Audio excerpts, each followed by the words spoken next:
Bismillahi walhamdulillah wa sallallahu wa sallim ala Sayyidina Muhammad wa ala alihi wa sahbihi thumma amma ba'd. Mes frères et sœurs, comme vous le savez, la prière, c'est l'adoration la plus importante. Le prophète sallallahu alayhi wa sallam, il est rapporté que lorsqu'il avait quelque chose qui le chagrinait ou qui l'embêtait, il se réfugiait, sallallahu alayhi wa sallam, dans la prière. Et le prophète sallallahu alayhi wa sallam, c'est lui qui disait: de cette vie, il m'a été, ou j'ai aimé les femmes et le parfum, mais la prunelle de mes yeux était dans la prière.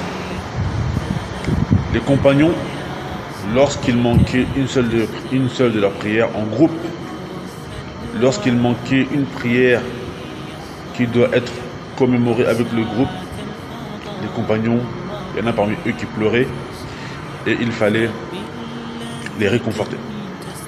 Et l'une des plus belles histoires par laquelle on peut démontrer l'attachement des compagnons du prophète sallallahu alayhi wa sallam à la prière, c'est l'histoire de Urwa ibn Zubayr. Urwa ibn Zubayr, il était à Médine et il devait se préparer pour un voyage qu'il devait faire au Cham, le Cham qui est l'équivalent de la Syrie. Alors lorsqu'il a pris son fils qu'il aimait le plus, et avec lui donc ils sont partis dans le Cham, en Syrie. Et lorsqu'ils sont arrivés là-bas, mes frères et sœurs, sur la route, il a été atteint de la gangrène. D'accord, la gangrène, c'est une maladie, d'accord, qui touche les membres. Lorsqu'il est arrivé dans le Cham, le gouverneur l'a vu dans cet état et ça a attristé le gouverneur. Donc le gouverneur a réuni tous les médecins, les meilleurs des médecins, pour qu'ils essayent de le soigner. Et donc le constat a été sans appel: il fallait l'amputer. Il fallait l'amputer au niveau du tibia. Donc ils lui ont dit: donc on va t'amputer. Ils lui ont dit: donc essaye de prendre des stupéfiants. Ils lui ont dit: bois de l'alcool, comme ça tu ne vas pas sentir lorsque l'on va t'amputer.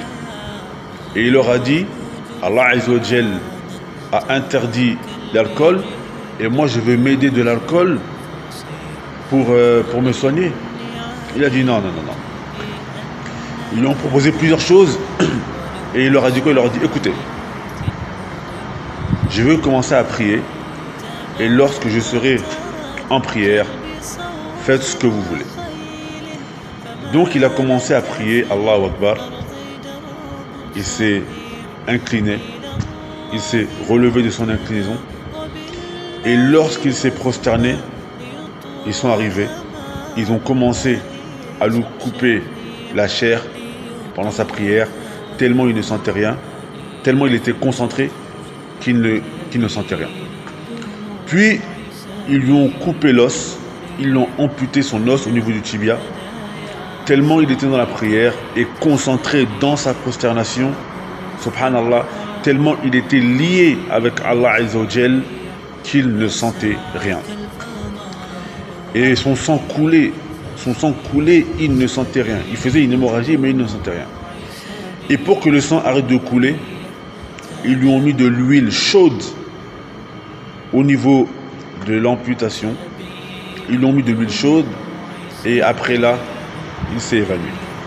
Regardez mon frère, mes frères et sœurs, regardez la relation qu'il avait avec Allah Azza wa Jal, la manière dont il était concentré dans la prière. Et c'est ainsi que les pieux prédécesseurs ils étaient. Le prophète sallallahu alayhi wa sallam, qui est le meilleur exemple dans cela, il priait la nuit, il commençait à avoir ses pieds qui se fendent au point où Aïcha lui dit: pourquoi tu fais tout cela alors qu'Allah Azza wa Jal t'a pardonné tes péchés passés et futurs? Il a dit: ne devrais-je pas être un serviteur reconnaissant? Donc mes frères et sœurs, la salade, d'accord, la salade que l'on prie, la prière, on doit avoir un lien fort dans notre prière avec notre Seigneur Allah Azza wa Jal. On demande à Allah Azza wa Jal qu'il nous facilite à avoir ce lien fort, la concentration dans la prière. Innahu waliyu dhalik wal qadiru alayhi walhamdulillahi rabbil alamin.